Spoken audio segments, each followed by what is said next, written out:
안녕하세요, 친구들. 오늘은 3단계 태양계의 첫 번째 시간입니다. 태양계에서 무엇 배우는지 간단하게 알아보도록 하겠습니다. 이번 단원에서는 태양계의 구성 요소인 지구, 달, 행성, 태양에 대해서 차례대로 만나보는데요. 우리가 머물고 있는 행성인 지구, 그리고 지구의 주위를 돌고 있는 지구의 위성 달, 그리고 지구가 속해 있는 수금, 지화, 목토, 천, 해와 같은 행성들, 그리고 마지막으로 태양계에 무한한 에너지를 공급하는 주인공 태양에 대해서 알아보도록 하겠습니다. 선생님이 주말 동안 조각 피자를 사 먹었는데요. 아주 맛있었습니다. 꿀맛이었죠. 계속 생각나는 맛이네요. 그냥 한 판 다 사 먹을 것을 후회 중입니다. 그러다 문득 이런 생각을 해봤는데요. 이 작은 조각 피자 하나로 전체 피자의 크기를 알 수 있을까요? 좀 생뚱맞긴 한데, 피자의 중심각이 45도이고 이때 피자의 엣지 부분의 둘레가 12cm라면 이미 벌써 계산 들어간 친구들도 있는 것 같아요. 어떻게 하면 알 수 있을까요? 조각 피자의 중심각이 45도이고 그때 피자의 엣지가 12cm라면 이 45도라고 하는 것은 전체 피자의 크기, 이 360 중에 일부가 되게 됩니다. 그래서 계산을 한번 해보면 45를 360으로 나누어 주게 되면 8분의 1이 됩니다. 이것은 이 45도는 전체 피자 크기의 8조각 중에 한 조각이다 라는 것을 알 수가 있습니다. 이렇게 넘버링을 한번 해보면 1, 2, 3, 4, 5, 6, 7, 8 이렇게 써볼 수가 있죠. 그러면 한 조각의 크기가 12cm라고 했다면 이 피자는 전체 8조각으로 이루어지기 때문에 전체 크기를 구할 때는 12 그리고 전체 8조각 그랬을 때 이 피자의 전체 크기는 96cm가 되게 됩니다. 이것을 비례식으로 한번 표현을 해보면요. 이렇게 비례식을 나타낼 수가 있는데 우리 비례식은 어떻게 풀 수가 있냐면 수학 시간에 배웠는데 비례식에서 내항의 곱과 외항의 곱은 같게 되죠. 그래서 식을 한번 써보면 외항의 곱, 즉 45 곱하기 x는 12 곱하기 360이 되게 됩니다. 여기까지 이해가 될까요? 자, 그러면 x는 45분의 360 곱하기 12가 되죠. 그랬을 때 x를 구하게 되면 이 x는 96cm 동일한 값이 나오게 됩니다. 이렇게 계산을 해볼 수가 있습니다.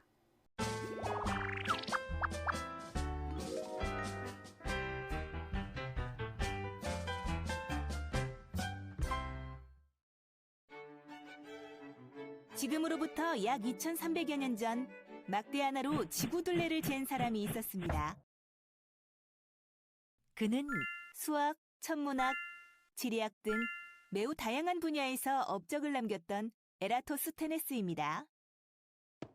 에라토스테네스는 시에네로부터 북쪽에 위치한 알렉산드리아에서 도서관장으로 일하면서 시에네에서는 하진날 정오가 되면 사원 돌기둥의 그림자가 사라지고 깊은 우물 속에 해가 비친다는 흥미로운 문구를 발견하게 됩니다. 이곳 알렉산드리아에서도 하진날 정오에 모든 그림자가 사라질까? 그는 하진날 정오에 알렉산드리아에서는 그림자가 어떻게 생기는지 궁금해하였고 하지가 되기를 기다려 그림자를 관찰하였습니다. 시에네에서는 하진날 정오에 그림자가 생기지 않는다고 했는데 알렉산드리아에서는 그림자가 생기는군. 왜 이런 차이가 생기는 걸까? 만약 지구가 평평하다면 하진날 정오에 알렉산드리아와 시에네 모두 그림자가 생기지 않을 텐데 지구의 모양을 둥근 구형이라고 생각해보면 두 지역에서 이러한 차이가 생기는 까닭이 잘 설명되는군. 에라토스테네스는 지구의 모양이 둥근 구형이라고 확신하고 두 지역에 생기는 그림자의 차이를 이용하여 지구의 둘레를 구할 수 있다고 생각하였습니다. 그는 우선 다음과 같은 가정을 세웠습니다.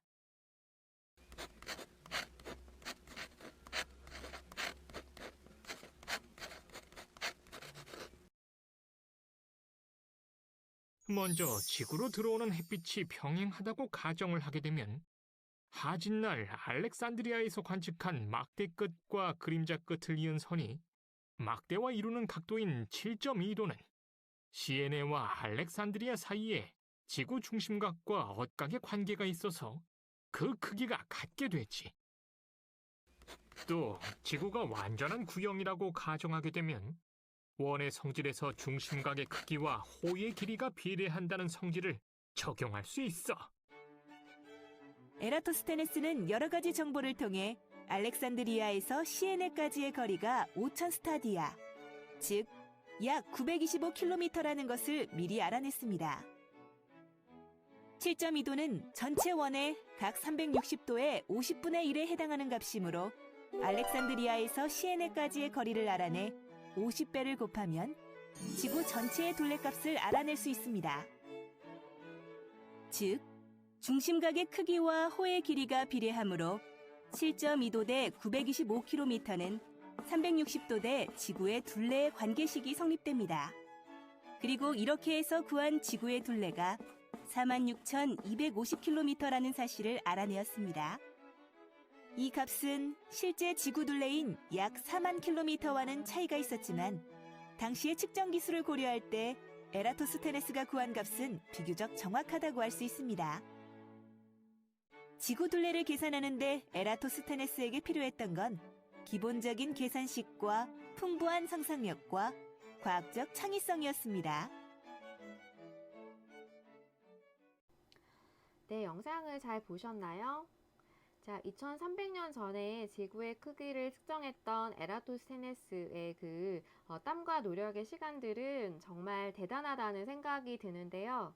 우리 학교에서도 제2의 에라토스테네스가 나오길 희망하고, 지금 이 수업을 듣는 여러분들은 제2의 과학 천재일 수도 있고 제2의 이건희일 수도 있고 무엇이든지 될 수 있는 가능성의 존재이면서 여러분들과 함께하는 선생님도 아주 감사한 마음을 가집니다. 그럼 에라토스테네스가 지구 둘레를 측정했을 때 했던 가정이 두 가지가 있습니다. 첫 번째는 지구는 완전한 구형이다. 그리고 두 번째는 지구로 들어오는 햇빛, 태양빛은 평행하다라는 가정을 했습니다. 이 가정은 두 가지 수학적 원리를 적용하기 위해서였는데요. 첫 번째는 중심각과 호의 관계를 이용하기 위해서였습니다. 자, 여기서 한번 살펴보게 되면 이 중심각이 만약에 세타일 때 그 호의 길이가 L이다. 근데 중심각이 만약에 그 2배의 세타에 해당이 된다면 그 엣지의 길이도 2배가 된다. 그리고 이것을 비례식으로 한번 표현을 해보게 되면 중심각의 크기가 세타일 때 그 호의 길이, 엣지의 길이가 L일 때 중심각이 만약에 2배가 된다면 그 엣지의 길이도 2배가 된다라는 비례식을 사용할 수 있게 됩니다. 평행선에서의 억각관계는 평행선과 다른 한 직선이 만날 때 억각의 크기는 서로 같다. 이 관계를 이용하기 위해서 태양빛은 평행하게 들어온다. 햇빛은 평행하게 들어온다라는 가정을 사용하게 됩니다. 자, 그러면 에라토스테네스의 지구 크기 측정을 한번 살펴보면, 자, 에라토스테네스는 하진날 정오에 시인의 우물에는 그림자가 생기지 않았다라고 했습니다. 그러면 이것은 무슨 말이냐면 이 우물이 있을 때 하진날 정오 같은 경우는 이 햇빛이 수직으로 내리꽂힌다라는 것을 알 수가 있죠. 그리고 같은 시간 알렉산드리아의 막대는 그림자가 이렇게 생기게 되는데 이 그림자의 끝과 그리고 막대의 끝을 실로 연결해서 이 사이각을 측정을 해봤더니 이 사이각이 7.2도라는 것을 확인을 했어요. 그러면 우리는 그 가정 중에 하나가 햇빛이 이렇게 평행하게 들어오고, 그리고 평행선에서의 억각관계를 살펴보게 되면, 이용을 하게 되면 이게 역시 7.2도라는 사실을 알 수가 있습니다. 그리고 하인을 시켜서 알렉산드리아의 그 막대기와 그리고 시에네의 우물 사이의 거리를 측정을 했더니 이 500스타디아라는 거리가 나왔어요. 즉 여기서 에라토스테네스는 이 조각피자의 중심각의 크기와 그리고 엣지의 길이를 측정을 해냈던 거죠. 따라서 지구의 둘레를 계산할 수 있었습니다. 자, 그러면 에라토스테네스의 지구 크기 측정을 한번 계속해서 살펴보게 되면,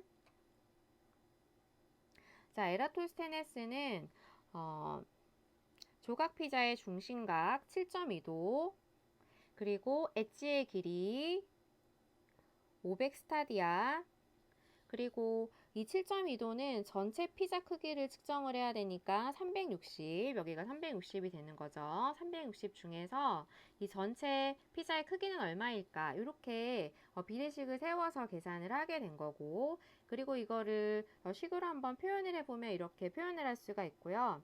그리고 자, 이것을 비례식으로 한번 나타내 보게 되면 중심각 7.2도, 그리고 500스타디아를 오늘날의 킬로미터로 환산하게 되면 925km, 그래서 전체 피자의 크기 360도, 지구의 크기, 그리고 지구의 둘레, 이렇게 비례식을 나타낼 수가 있고요. 요거를 계산을 하게 되면 역시 내항의 곱과 외항의 곱은 같다, 이렇게 식을 세워서 계산을 하게 되면 지구의 둘레는 46,250km가 나오게 됩니다. 실제로 지구 둘레가 오늘날의 측량값으로 계산을 하게 되면 한 4만 킬로미터가 나오고, 에라토스테네스가 측정했던 각과는 오차가 있지만 그 시절에 그 기술로 이런 수학적 가정 등을 통해서 계산했다는 것은 굉장히 오늘날의 노벨상감이라고 생각을 해볼 수가 있습니다. 자, 그러면 지구 크기에 실제로 오차가 있었던 이유는 무엇이냐면, 첫 번째는 지구는 사실 완전한 구형이 아니에요. 여기 보면 적도 반지름이 더 큰 타원체가 됩니다. 그리고 두 번째는 거리의 측정값이 사실 정확하지 않았어요. 이 스타디아라고 하는 것은 그때 에라토스테네스가 그 500스타디아라고 얘기를 했는데, 이 스타디아는 어른의 걸음으로 한 걸음을 스타디아라는 단위를 쓰게 되는데, 이 걸음이라고 하는 게 굉장히 조심해서 걸음을 걷게 되더라도 컨디션이 좋고 이러면 한 발이 굉장히 폭이 넓은데 컨디션이 나쁘거나 이렇게 되게 되면 이 한 발의 그 걸음 자체가 좀 줄어들기 때문에 이게 왔다 갔다 할 수 있는 값이에요. 오늘날처럼 이렇게 정확하지 않았어요. 그래서 이런 두 가지 이유들 때문에 그 실제로 정확한 측정값이랑은 조금 오차가 있긴 했지만 그 시절에 그 정도의 값을 측정해냈다는 것은 굉장히 실로 놀랍지 않을 수가 없죠. 굉장히 놀랍다는 얘기입니다. 그래서 한번 이야기를 잘 해봤고요. 자, 오늘 수업은 여기까지입니다. 오늘 하루도 수고하셨습니다. 화암중학교 여러분들 고생하셨어요. 이상입니다.